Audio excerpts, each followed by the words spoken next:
вечер од Вашингтон, го гледате ТВ журналот News Flash на гласот на Америка на македонски, јас сум Јане Боаджиевски.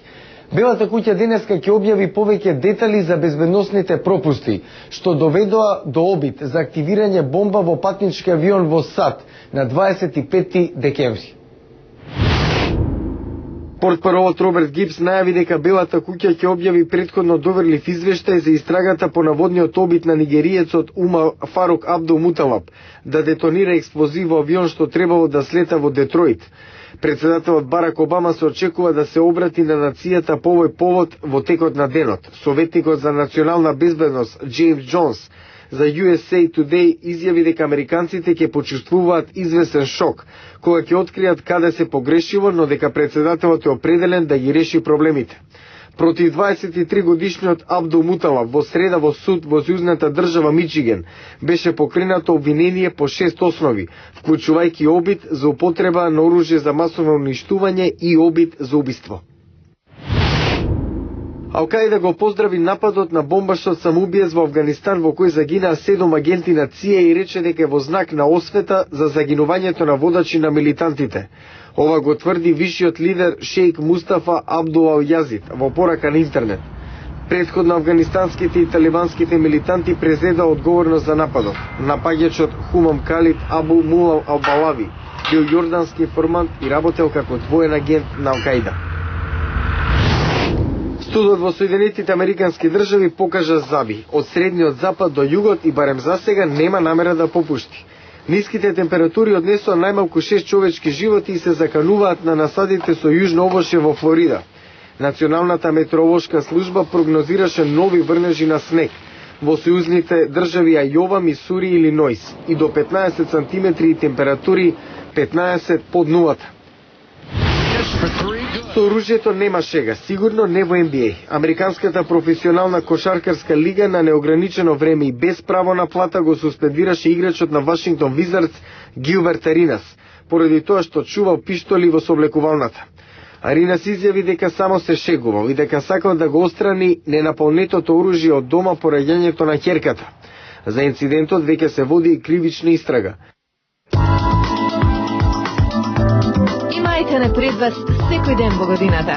Пријавете се за бесплатен календар на Гласот на Америка, со што автоматски ќе започнете да добивате бесплатен електронски дневен билтен на вести. За сите информации појдете на glasnaamerika.com. Во продолжение на News Flash, развојната помош е една од централните столбови на американската надворешна политика. Вака американската државна секретарка Хилари Клинтон на излагање во Вашингтон, развојната помош ја стави рамо до рамо со дипломатијата и армиската сила. Дојде време да се стави акцент на развојната помош, рече Клинтон во излагањето во Институтот за меѓународна економија Петерсон. Не може да го запреме тероризмот и да ја поразиме идеологијата на насилен екстремизам кога стотици милиони млади луѓе се пред иднина без работа, без надеж и без можност да фатат приклучок со развиениот свет. Не може да изградиме стабилна глобална економија кога стотици милиони работници и семејства се наоѓаат на погрешната страна на глобализацијата, одсечени од пазарите и модерната технологија. Владата на председателот Барак Обама вети дека ќе го удвои буџетот за неармиска помош за странство на 50 милиарди долари годишно до 2012. Клинтон најави претворање на Американската агенција за меѓународен развој, USAID, во главна развојна агенција во светот и нови стратегии што ќе обезбедат помошта да резултира во трајни промени во земјите што ја примаат. Во земјите инкубатори на екстремизмот, како Јемен, или опустошени од сиромаштија и природни катастрофи, како Хаити, изгледите не се големи на кусрок, но цената од тоа да не сториме ништо може да биде далеку поголема. Нашиот модел не смее да биде формула. Она што успева во Пакистан, можеби нема да даде резултат во Перу. Методот треба да биде од случај во случај, од земја во земја, од регион во регион и пошироко. Клинтон пофали две иницијативи на претходната влада на председателот Џорџ Буш. Корпорацијата Милениумски предизвик со грантови за земји со конкретни планови за ефикасно управување и ПЕПФАР, програма против сидата што на милиони, а повеќето во Африка, има возможи антивирусни лекарства. Клинтон кажа дека фокусот на помошта мора да биде и во промоција на улогата на жените. Во продолжение на News Flash, економската рецесија во Соединетите Американски држави принуди одредени делови во земјата да ги преразгледаат амбициозните планови за развој. Во сојузната држава Флорида, на пример, има намалување на населението за прв пат по 60 години. Лошата економска состојба остави трага во Lehigh Acres, празни куќи во населба што до неодамна беше во растеж. Градежни работници во потрага по ефтини станови помогнаа да се изгради оваа заедница близу Тампа. Сега нема доволна работа. Рај Најсли е начело на добротворната служба Lehigh. Таа вели дека се уште се надева работите да се свртат на подобро.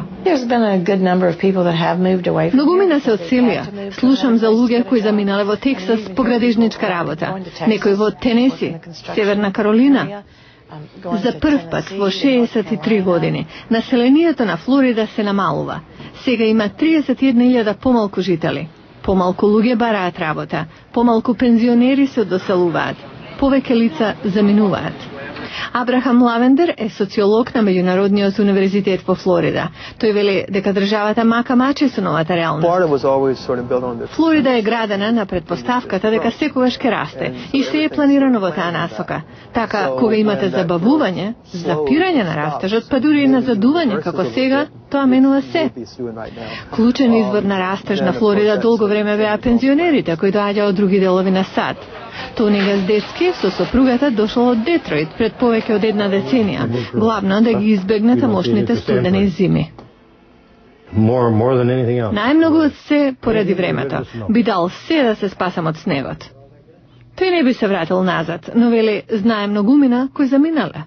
Неодамнешното паѓање на цените на пазарот за домување може да помогне во менувањето на трендот во Флорида.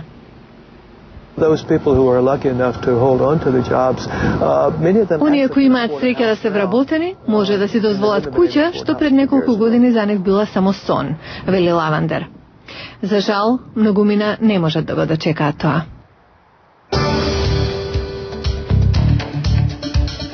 Утре во Newsflash. Гинко билоба. Дали навистина помага против сенилност?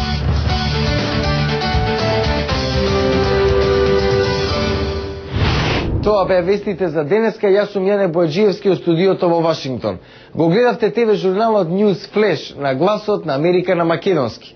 Доколку сакате да добиете бесплатен календар на гласот на Америка за 2010, пишете ни на нашата веб страница glasnaamerika.com. Пријатна вечер. Се гледам утре.